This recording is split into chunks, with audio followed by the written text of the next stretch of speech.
To take the fall for his white moonlight, my husband personally sent me to prison. For 3 years behind bars, he never once visited, only mailing me divorce papers. On the day I was released, I saw him waiting at the gate with our son and his white moonlight. "Mom." My son threw himself into my arms. My husband sneered coldly, "Wrong person. Your mom is this one." I wiped away my tears and pulled out my phone. "You saw the video? I'm taking the kid. You two can go to jail and take your family photos there." The cold visiting window reflects my withered shadow. 3 years now. Over 1,000 days and nights, my name replaced by a number, breathing air thick with rust and despair. Each time visiting day arrives, that dead heart shamefully flickers with a faint light, only to be crushed again and again by his repeated absence. Until a month ago, the flimsy divorce papers finally arrived, serving as his stand-in to hammer the final nail in the coffin of their marriage.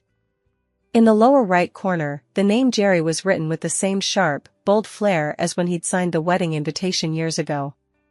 My heart is completely dead. Good riddance. On the day I was released, the weather was blindingly bright. The sunlight felt like golden needles piercing my skin, long deprived of daylight, bringing a strange, stinging pain. Carrying my meager belongings, I stood outside the prison's heavy gates, almost staggering. Then, I saw them. Jerry stood before a black Bentley, impeccably dressed in a tailored suit, radiating an air of aloof elegance. Time had been exceptionally kind to him. 3 years had only deepened his icy, commanding presence. In his arms he held a little boy, 3 or 4 years old, dressed in an exquisite miniature suit, his face so strikingly beautiful it took one's breath away. Beside him, nestled close, was a woman in a white dress, her makeup flawless, her eyes and brows soft, none other than Luna, his first love, whom he had cherished for years. What a warm and perfect family portrait. My feet were nailed to the spot, my blood seemed to freeze in that instant. My stomach churned violently, a rusty, metallic sweetness rising in my throat. How could they have come here? To see how wretched I'd become, how utterly destitute, how these 3 miserable years of prison life only served to highlight their own perfect happiness. Jerry's gaze fell upon me, cold, scrutinizing, devoid of even a shred of remorse, flecked with a fleeting flash of disgust. The child in his arms looked over with curiosity, eyes large and dark, clear as crystal. That child. My breath caught in my throat. Those eyebrows, that eye shape. The child seemed startled by my gaze and snuggled deeper into Jerry's embrace. Luna spoke softly, her voice sweet enough to make one sick. "Sis, congratulations on coming out. We came especially to pick you up." Jerry patted her arm reassuringly, then turned his cold gaze toward me, his tone strictly businesslike. "Glad you're out. Find a time to finalize the last step of the divorce proceedings." I bit down hard on the soft flesh inside my cheek until I tasted blood, barely managing to keep my composure. Was this all I got after 3 years of hell?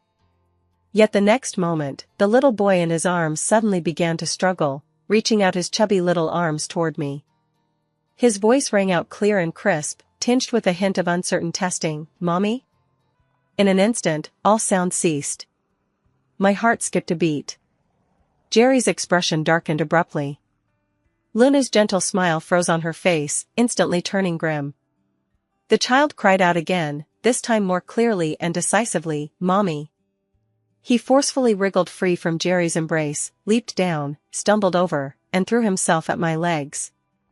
His little face tilted upward, brimming with dependence and hurt. "Mommy. Daddy and Auntie said you'd be back today. Baby's here." The soft touch, the baby-soft whispers, like a bolt of lightning splitting open my frozen heart. Tears burst forth without warning. Is this my child? The one taken from me shortly after birth, declared accidentally deceased? He's alive. He's been raised by Jerry right beside Luna. My trembling hand reached out to touch his face, yet I dared not let it fall. Humph. Jerry's cold snort shattered the fleeting illusion.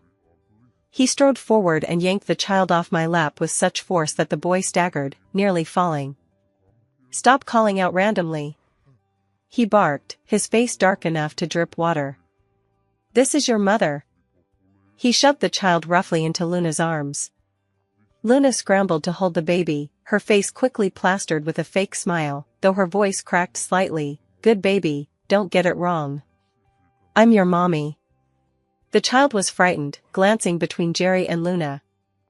Her little mouth puckered, tears welling in her eyes, yet she stubbornly looked at me again, whimpering softly, "It's Mom."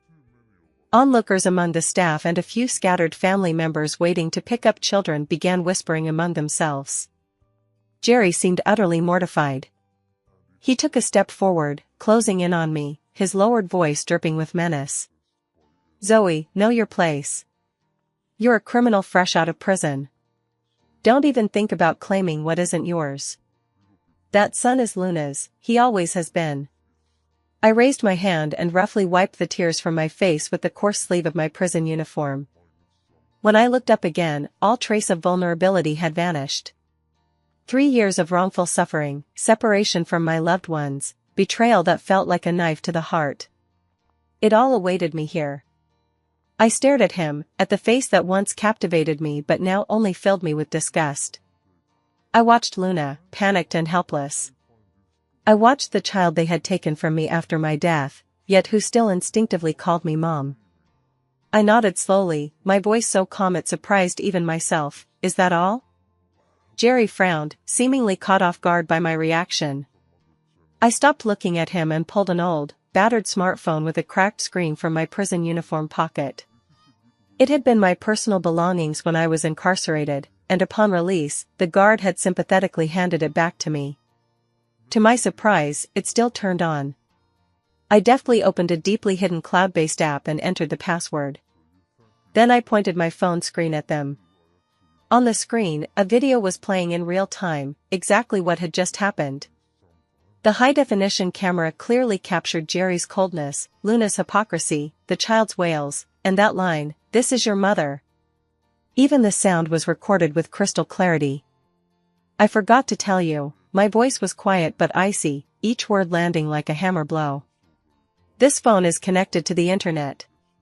A friend of mine has been covering my phone bills for the past 3 years, just for today." I paused, my gaze sweeping over Jerry's face, which had instantly drained of color, and Luna's sudden, bloodless terror. "Guess how many media outlets have received this? Shin Corporation CEO couple welcomes ex-wife's release with child, only for the child to instantly recognize the mother. Live stream? How many views has it gotten? Oh, and one more thing." I stepped closer, nearly touching Jerry's nose, my gaze fixed on his rapidly constricting pupils. "Guess again, all the driving records and money transfers from 3 years ago when Luna hit and ran, leaving someone seriously injured. Did that friend of yours keep them safe for me?" Jerry felt as though an invisible hand had clamped down on his throat. His breathing grew ragged, and the arrogance and coldness on his face shattered piece by piece, leaving only utter shock and panic. His mouth hung open, yet not a single syllable escaped. Luna let out a scream, nearly losing her grip on the child. I ignored them, bent down, and offered the first genuine, tear-filled smile I'd shown in 3 years to the terrified little boy who still held out his hand to me. "Baby," my voice was unbelievably tender, "Mommy will take you home." This time, without a moment's hesitation, I firmly took my son from Luna's stiff arms.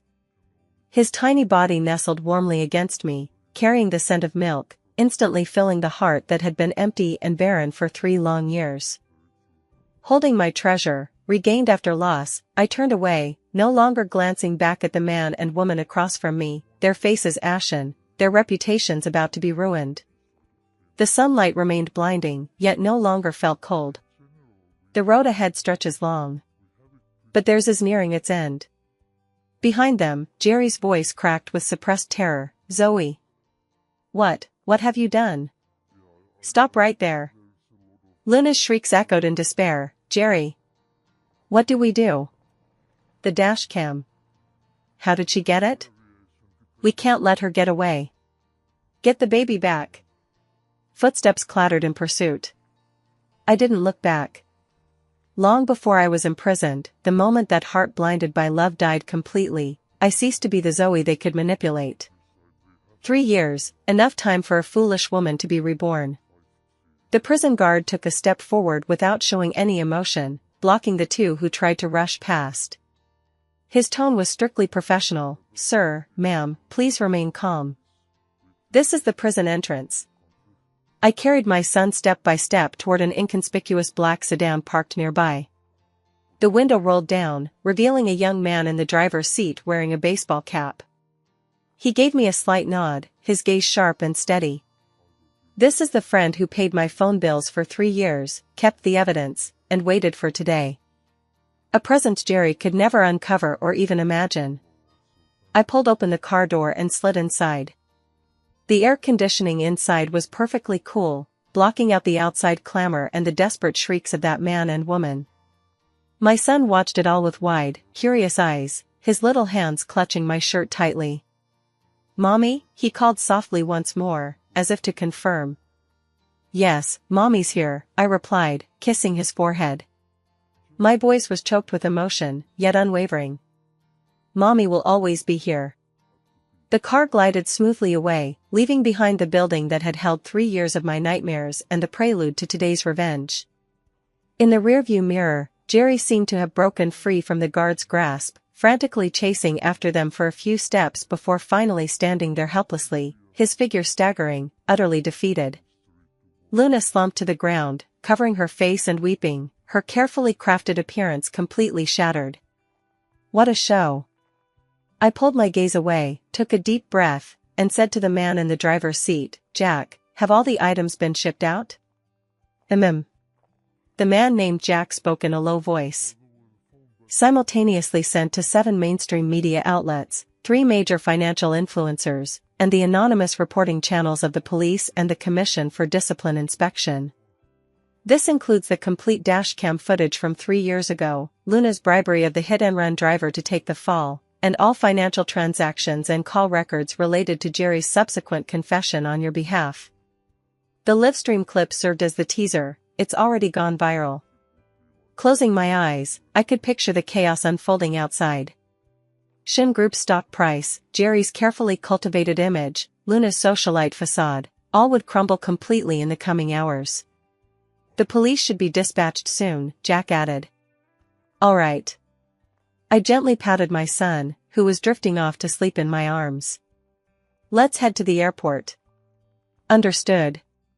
The car merged into the traffic and headed toward the other end of the city. There, a new identity and a new life awaited me and my child. As for Jerry and Luna? I pulled out that old phone, and on the screen, countless push notifications were frantically popping up. Hashtag Shin Corporation CEO Jerry's shocking scandal. Hashtag Luna framed for hit and run. Hashtag Jerry cheated during marriage. Abandoned child. Hashtag heartbroken original wife. Hashtag Shin Corporation stock plummets. The final push notification was a financial news alert. The Shin Group board convened an emergency meeting, reportedly related to the scandal involving Group President Jerry that broke today. I turned off the screen, removed the SIM card, snapped it in half, and tossed it out the window. The Zoe of the past died 3 years ago, on that night when she took the fall and went to prison. The person I am now just wants to take my child and get far away from all this filth and scheming. Jerry, Luna. Your play is over. And mine has only just begun. The cell will come, only this time, you'll be the ones experiencing it. As for the family portrait? I lowered my head and kissed my son's sleeping cheek. We don't need it. The car glided smoothly toward the airport, the cityscape outside the window rushing backward like a past I'd severed myself from. My son in my arms, my Mike, finally succumbed to exhaustion after his initial excitement and restlessness, drifting into a deep sleep in my embrace. His breaths were steady and long, his tiny fist still unconsciously clutching the slightly rough hem of my shirt, as if afraid that if he let go, I would vanish again. This weighty dependence, like the warmest spring water, washes away the ice that hardened my heart in prison. I carefully adjust his position to make him more comfortable, my gaze lingering greedily on every inch of his face. Like Jerry, but more like me. Especially that pursed little mouth, it's almost identical to mine when I was a child.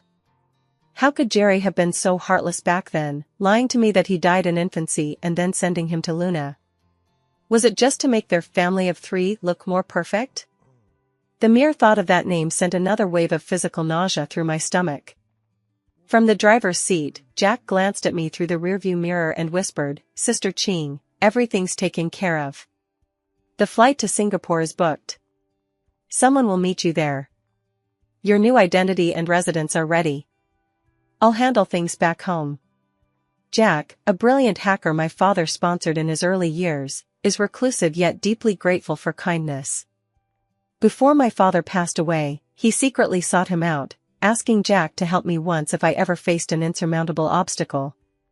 This move, I'd been laying the groundwork for 3 whole years, even Jerry didn't know it existed. For those 3 years, I maintained contact with him through extremely covert means while incarcerated. All the evidence gathering and information relaying on the outside were orchestrated by him. Thanks. 1,000 words boiled down to just those 2. Without Jack, my counterattack today wouldn't have been so precise and deadly. You're welcome. Jack kept it short and to the point, his focus returning to the road ahead. Though I'd tossed my phone aside, I knew the outside world had been turned upside down. Jerry and Luna were likely being hounded by reporters, police, and board members right now, completely overwhelmed. Yet seeing them panic and plummet from the clouds into the mud didn't bring the expected elation, only a numb calm settled over me. The thrill of revenge might be there, but what I felt more was relief. I had finally broken free from the nightmare prison they had woven around me. Upon reaching the airport, Jack pulled the car over to a quiet corner and handed me a brand new backpack containing my passport, plane ticket, some cash, and a new phone. Everything's fine, Zoe. Stay in touch. Take care. I hugged Mike, looked deeply into his eyes, then turned and merged into the crowd at the airport. After checking in and passing through security, it wasn't until I sat down in the departure lounge, watching planes take off and land outside the window, that I finally felt a flicker of reality. I was leaving, taking my child with me to start a brand new life. Mike woke up, rubbing his sleepy eyes as he curiously surveyed the unfamiliar, bustling surroundings. Mom, where are we going? Let's go somewhere far, far away, but really beautiful. Just Mom and Mike, okay? I nuzzled his little nose. Where's Daddy? Mike asked innocently. And Aunt Luna? My heart twinged slightly. I forced myself to speak calmly. Daddy and Aunt Luna, they have their own lives now. From now on, Mommy will be here with Mike. Is that okay with you? Mike seemed to understand only partially, yet he keenly sensed the hint of sadness in my mood. He reached out his little arms to wrap them around my neck and said softly, Mike wants Mommy. Mommy, don't cry. A child's world is pure and straightforward, they can sense who truly loves them. Over these 3 years, even though Luna has played the role of mother, she likely couldn't offer genuine maternal love. And Jerry, that man, how much space in his heart could he possibly spare for his son, beyond his company and Luna? The boarding announcement sounded. I picked up Mike, grabbed my light luggage, and headed toward the gate without looking back. 7 years later. Singapore, Gardens by the Bay. The sun was shining brightly, and a gentle breeze rustled through the towering super trees, carrying the fresh scent of plants. I sat on a bench, watching Mike playfully chase a group of children not far away. He was already 10 years old, having grown much taller. Lively and cheerful, with excellent grades, he was a rising star at school. Time had gently smoothed over the scars of the past, and there was scarcely a trace of the turmoil from his early years visible in him. I completed my advanced studies here and became a competent landscape designer, establishing my own small studio. The income is sufficient to provide my son and me with a comfortable and stable life. Our days are simple yet fulfilling, filled with sunshine and the fragrance of plants, a world apart from the past one, which was saturated with lies, betrayal, and the cold bars of prison. For the past 7 years, I've deliberately blocked all news from back home. Jack would occasionally send an encrypted email, usually just a simple all is well, no need to worry. I knew he was telling me in his own way that there were no troubles over there for me to fret about. As for Jerry and Luna, their names and faces have long faded in my memory. I no longer hate them, but I cannot forgive them either. They were merely two piles of dog shit I stepped in along my life's journey. Once wiped clean, the road must still be walked. Mom. Look what I found. Mike ran over excitedly, holding up a strangely shaped leaf, his little face flushed. I took the leaf and praised him with a smile. It's beautiful. Just like a little star. As I wiped the sweat from his brow, the screen of my new phone lit up with a news alert. I was about to swipe it away when my eyes caught a few keywords: Shin Group, bankruptcy, liquidation. My finger paused. As if compelled by some unseen force, I tapped on the article. The lengthy financial report detailed how the Shin Group gradually declined over the past 7 years. 7 years ago, the scandal involving President Jerry and his fiancée Luna severely damaged the group's reputation, causing its stock price to plummet.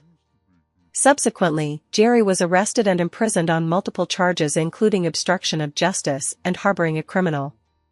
The group's management became unstable, its core business shrank, and investments failed one after another. Unable to repay its massive debts, it ultimately had to file for bankruptcy liquidation. Beside the report was a photo of Jerry attending a court hearing. He wore an ill-fitting suit, his hair disheveled, his sunken eyes bearing no trace of his former haughty arrogance, only exhaustion and numbness remained. The photo was small and blurry, yet I recognized him instantly. My mind was calm and still. The report concluded by mentioning that Luna received a harsher sentence than Jerry for hit-and-run and perjury, and she was still serving her time. I turned off my phone and let out a long sigh. The sun was still shining brightly, and Mike was chattering away beside me about amusing school stories. The dust has settled. Their fate was sealed 7 years ago at the prison gates. Justice may be delayed, but it never fails to arrive. Mom, what's wrong? Mike sensed my momentary distraction. Nothing, I said, pulling him close and kissing the top of his head. Mom just feels really happy right now. Mike snuggled into my arms and whispered, Mike's happy too. 3 more months passed. My small gardening studio received an unexpected project commission. A local high-end Chinese business association is hosting an anniversary gala requiring extensive floral and plant arrangements. With a generous budget and demanding specifications, the client expressed satisfaction with my design after several rounds of discussions and ultimately signed the contract. The day before the gala dinner, I arrived early with my assistant to finalize the arrangements and adjustments. The venue was set in a grand ballroom at Marina Bay Sands Hotel, resplendent with lights and bustling with prominent figures. I was directing workers to reposition a large bird of paradise plant when the Chamber of Commerce president approached with an important guest. Zoe, the setup is absolutely stunning. The president praised with a smile, then turned to introduce, this is Luke, who just arrived from mainland China with an investment. He's very interested in our set design, saying it beautifully blends Eastern Zen philosophy with aesthetic sensibilities. I turned with a professional smile, but the moment my gaze fell on that Luke, the smile froze on my lips. Luke. He appeared more mature and composed than 7 years ago, dressed in a well-tailored dark suit that lent him an air of refined elegance. Yet the eyes that met mine churned with an overwhelming complexity of emotions: surprise, recognition, realization, and a hint of, barely perceptible regret. He was part of Jerry's circle, yet different from them. The Zhou family was a true scholarly lineage with deep-rooted heritage, their businesses spanning culture and technology, low-key yet formidable. Back when Jerry and I got married, he was one of the few people who didn't eye Luna suspiciously. Instead, he privately warned me, Jerry's a deep thinker, you'd better keep an eye on him. But I was so swept up in love at the time that I didn't take it to heart. Later, when I was imprisoned, I heard he had tried to visit me, but Jerry had somehow managed to prevent it. After that, I lost all contact with the outside world. I never imagined we'd meet again here, in this way. Zoe? Luke's voice remained gentle, tinged with a hint of uncertain inquiry. He clearly recognized me, though I had grown much thinner over the past 7 years, and my demeanor had shifted from the sweet innocence of those days to one of quiet detachment. Luke, hello. I quickly composed my expression, extended my hand, and spoke in a purely businesslike tone, thank you for your appreciation of the design work. He took my hand, his touch light and fleeting, yet the warmth of his fingertips lingered for a moment. The chairman was sharp as a tack. He sensed the awkward tension between us, exchanged a few polite words, and then excused himself. Left alone with Luke, we stood in a corner of the venue, the air thick with floral fragrance. Behind us, workers bustled about, gradually assembling the elaborate stage set. Long time no see, Zoe, he murmured, his gaze fixed on me. Have you been well these past years? Very well, thank you for asking, I replied with a polite, distant smile. Is Luke here for the dinner? He nodded, his gaze still fixed on me as if trying to see through the 7-year void. I never expected to run into you here. You've changed a lot. People always change, I replied softly, turning to pretend to inspect the bouquet beside me. Especially after going through certain things. An awkward silence hung in the air. The child. He suddenly spoke, his voice growing even quieter, that child, he. My heart leapt to my throat. I whipped my head around to look at him, my eyes instantly hardening with wariness. Don't get me wrong, Luke immediately explained, his tone tinged with apology. I mean no harm. It's just that back then, after everything blew up, I only found out about the child. Jerry. He paused, seemingly unable to find the right words to describe the despicable act. You took him away, right? Is he okay? Hearing him mention Mike, my heart softened for a moment, though my guard remained partially up. He's doing well, really doing great. That's good. That's good, Luke murmured, sounding relieved. I tried to find you guys later, but it's all in the past. I cut him off, unwilling to revisit old matters. Luke, I've got work to do. Excuse me. Zoe. He called out to me, pulling a business card from his suit jacket pocket and handing it over. Here's how to reach me. I'll be in Singapore for a while. If you ever need anything, or just want to grab coffee with an old friend, you can always find me. I stared at the simple, elegant business card without reaching for it immediately. He gave a wry smile. I don't mean anything by it.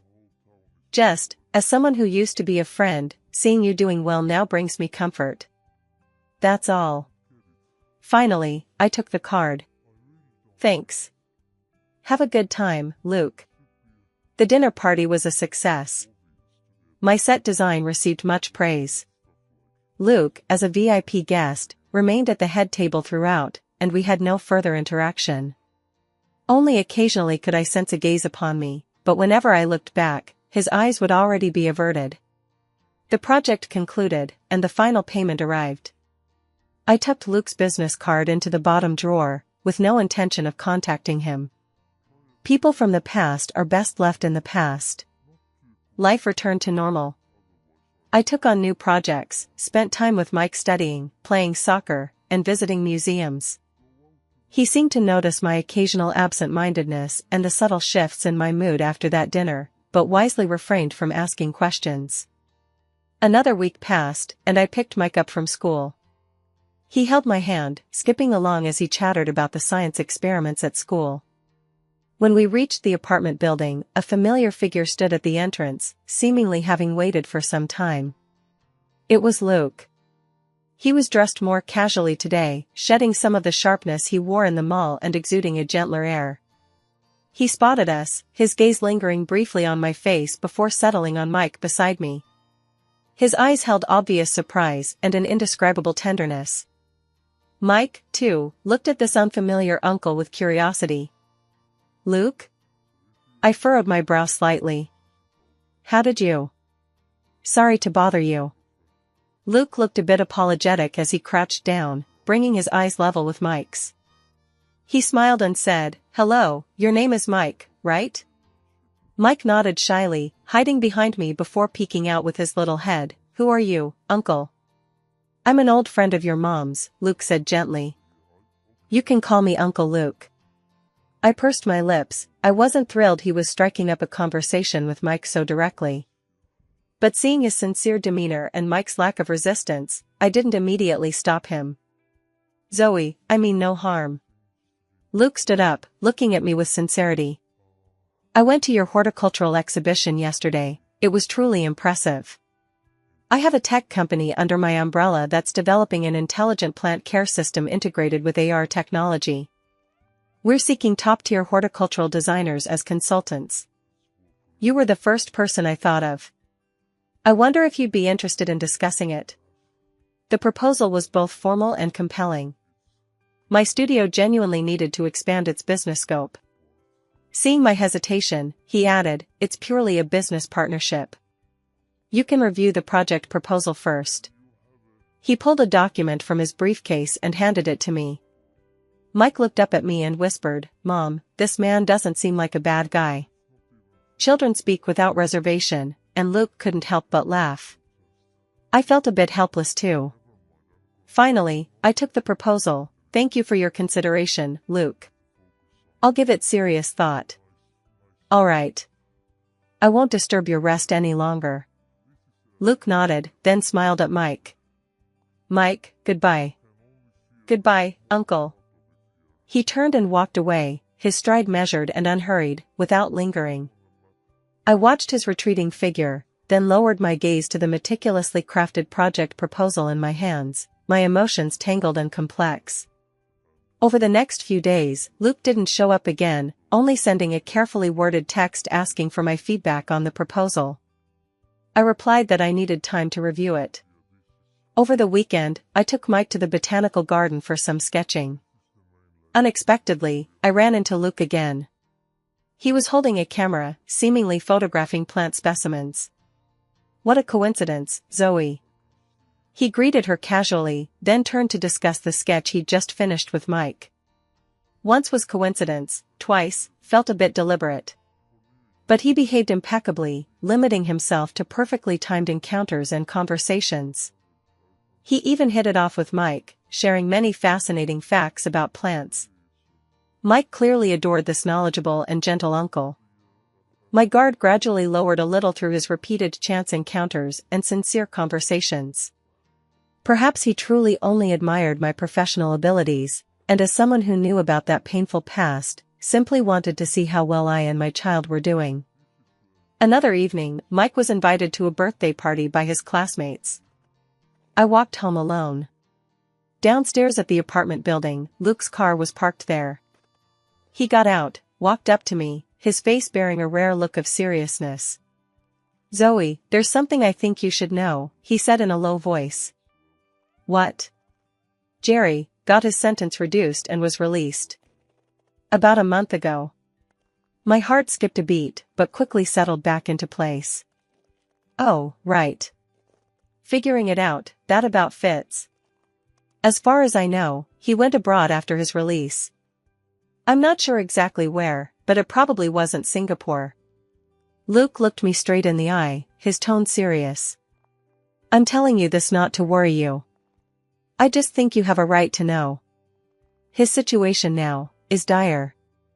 The Shin family has completely fallen apart, and he's left with almost nothing. But I know his character, obsessive, unwilling to accept defeat. You still need to be careful. I paused for a moment, then nodded. Thanks for letting me know. I'll keep that in mind. Truthfully, hearing this news stirred up a faint, long-buried fear from the past. But I quickly pushed it aside. 7 years on, I'm no longer that Zoe anyone could push around. I built my own life and roots in Singapore, and I have a son to protect. I won't let anyone come and ruin things again. If necessary. Luke trailed off. No need, I cut him off decisively. He and I have nothing to do with each other anymore. His life or death is none of my concern, as long as he doesn't come looking for trouble with Mike and me. Luke nodded. I understand. Just be careful, okay? With that, he turned to get into the car. Luke. I called his name for the first time. He turned around. Thank you, I said. Thank you for telling me the news, Thank you for your restrained yet sincere concern these past days, and thank you for that warning 7 years ago that I never paid attention to." He paused for a moment, then offered a faint, genuine smile. "You're welcome." Life continued to flow quietly. Luke didn't deliberately arrange any more chance encounters, but we occasionally exchanged emails discussing that AR project. His suggestions were professional and highly valuable. Sometimes we'd email about Mike's education or new art exhibitions opening in Singapore. Our relationship remained at a polite and comfortable distance. I'd almost forgotten about Jerry's brief stint in prison. Until one weekend afternoon. I took Mike to a community-organized parent-child gardening event. As the activity was wrapping up, I went to get drinks nearby and let Mike stay in the designated area to transplant tomato seedlings with his friends. Not long after I turned to leave, a man dressed in sanitation worker uniform, wearing a cap and mask, slowly approached the children's play area while pushing a cleaning cart. His gaze was fixed intently on Mike. That look, cloudy, frenzied, brimming with resentment and a near-pathological obsession. When I returned with the drinks and spotted that figure from afar, my heart suddenly clenched. Though he disguised himself well, his frame now hunched considerably. I recognized him instantly. "It's Jerry. How did he find this place? What does he want?" A wave of terror instantly washed over me. I dropped my drink and sprinted toward him like a madman. Jerry seemed to sense my gaze. He snapped his head up, his eyes blazing with terrifying hatred and madness. Abandoning all pretense, he flung aside the cleaning cart and lunged straight at Mike. "Mike! Run!" I screamed at the top of my lungs, my voice cracking. Mike was startled by my shout and looked up in confusion, only to see a man with a ferocious expression lunging toward him. Terrified, he froze in place. Parents and children nearby also noticed something was wrong and gasped in surprise. Just as Jerry's hand was about to touch Mike's arm at the critical moment, a figure suddenly darted out from the side, moving with astonishing speed. It was Luke. He had clearly been nearby all along. He firmly shielded Mike behind him while simultaneously grabbing Jerry's swinging wrist with precision and twisting it hard. "Ah!" Jerry cried out in pain as Luke executed a swift shoulder throw, slamming him hard onto the ground. A dull thud echoed through the air. Luke's skills are surprisingly impressive. He drove one knee into Jerry's back, twisted his arms behind him, and completely subdued him. The entire process was clean and decisive, taking only a few seconds. "Let me go. That's my son. Zoe. You've ruined me. You stole my son. I'll kill you." Jerry thrashed on the ground like a caged beast, snarling and struggling frantically. His face was smeared with saliva and snot, utterly disheveled, not a trace remained of the Jerry he once was. Mike's little face went deathly pale as he threw himself into my arms, trembling all over. "Mommy! Mommy!" I held him tight, covering his ears to shield him from the foul language, while my own heart pounded so hard it felt like it would burst out of my chest. Security arrived quickly, and Luke handed over Jerry, who was completely out of control. "Call the police. This man tried to kidnap a child." He walked over to us, looking at Mike and me, who were still shaken, his eyes filled with lingering fear and concern. "Are you guys okay? Did that scare you?" I happened to be nearby on business, and when I saw him, something felt off, so I followed him over. Beads of sweat dotted his forehead, and his breathing was slightly labored. Clearly, he'd been on edge just now. I shook my head, unable to utter a word, and simply held Mike tighter. Police arrived quickly and took Jerry away as he continued to rant and rave. As the witness and the one who subdued him, Luke and I, as the victim's family members, needed to go to the police station together to give statements. At the station, we learned that after Jerry was released from prison, he had gone to great lengths to find out we had come to Singapore. He spent his last pennies to sneak across the border, hiding like a rat in the sewers for over a month, surviving by doing odd jobs and scavenging trash, all to find us. He stubbornly believed I had cost him everything. Since he couldn't reclaim his son, he vowed to destroy us. His obsession was terrifying and pitiful. After taking statements, the police announced that Jerry would be charged with attempted kidnapping and illegal entry, likely facing a lengthy prison sentence. This time, there would be no leniency. As we left the police station, dusk had fallen. Mike had fallen asleep in my arms, a tear still clinging to the corner of his eye. Luke drove us home. The ride was silent. When we reached the apartment building, he parked the car and turned to look at me. "Things should be fine from now on. Today, thank you." I looked at him and expressed my gratitude sincerely. If he hadn't happened to show up, the consequences would have been unimaginable. "It's the least I could do." He smiled, a hint of weariness in his expression, but mostly relaxation. He got out of the car and opened the door for us. I carried Mike down, the night breeze carrying a chill. "Zoe." He called out suddenly. I turned back. In the night's darkness, his gaze was deep and gentle, carrying an emotion that had been held back for far too long. "I know this might not be the right time to say this. But..." He paused, his voice low and clear. "7 years have passed, yet I've never forgotten you. Back then, as friends, it wasn't appropriate to say more. Now, all that is behind us. Could I have a chance to pursue you? Not as a business partner, but simply Luke wanting to pursue Zoe." I froze, my arms tightening slightly around Mike. The night was quiet, with only the faint hum of distant traffic audible. I looked at the man before me. In my most desperate past, he had offered a kind word of warning. 7 years after my rebirth, he reappeared with respect and restraint, and in the most perilous moment for my child and me, he descended like a god. It wasn't that I wasn't moved. But... I lowered my gaze to the sleeping boy in my arms. "Luke," I lifted my head, meeting his eyes, my voice soft yet firm, "I'm truly grateful for everything you did today. Really. But, my life is peaceful and fulfilling right now. My entire focus is on Mike. I'm not ready to start a new relationship. At least not yet." The light in his eyes dimmed for a moment, but quickly reignited. He showed no sign of discouragement or awkwardness, instead flashing a knowing smile. "I understand," he nodded. "It's fine. We can start as friends. Or just partners. I'm in no rush, Zoe. I've got all the time in the world. You can take your time deciding, or, if you ever just want to be friends, that's perfectly fine too." His honesty and respect made me breathe a sigh of relief. "Thank you for understanding. Take the boy upstairs to rest. He's been through a lot today." He thoughtfully pulled open the apartment building door for me. I nodded, carrying Mike inside. As the elevator doors closed, I saw him still standing outside, smiling and waving goodbye. The elevator ascended slowly.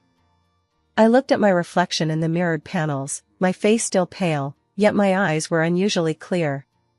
The past seemed to have truly drawn to a close on this day. What will the future hold? I don't know. Maybe one day I'll be ready to open myself to a new relationship. Maybe not. But no matter what, Mike and I will keep moving toward the light and live our lives well. That's enough.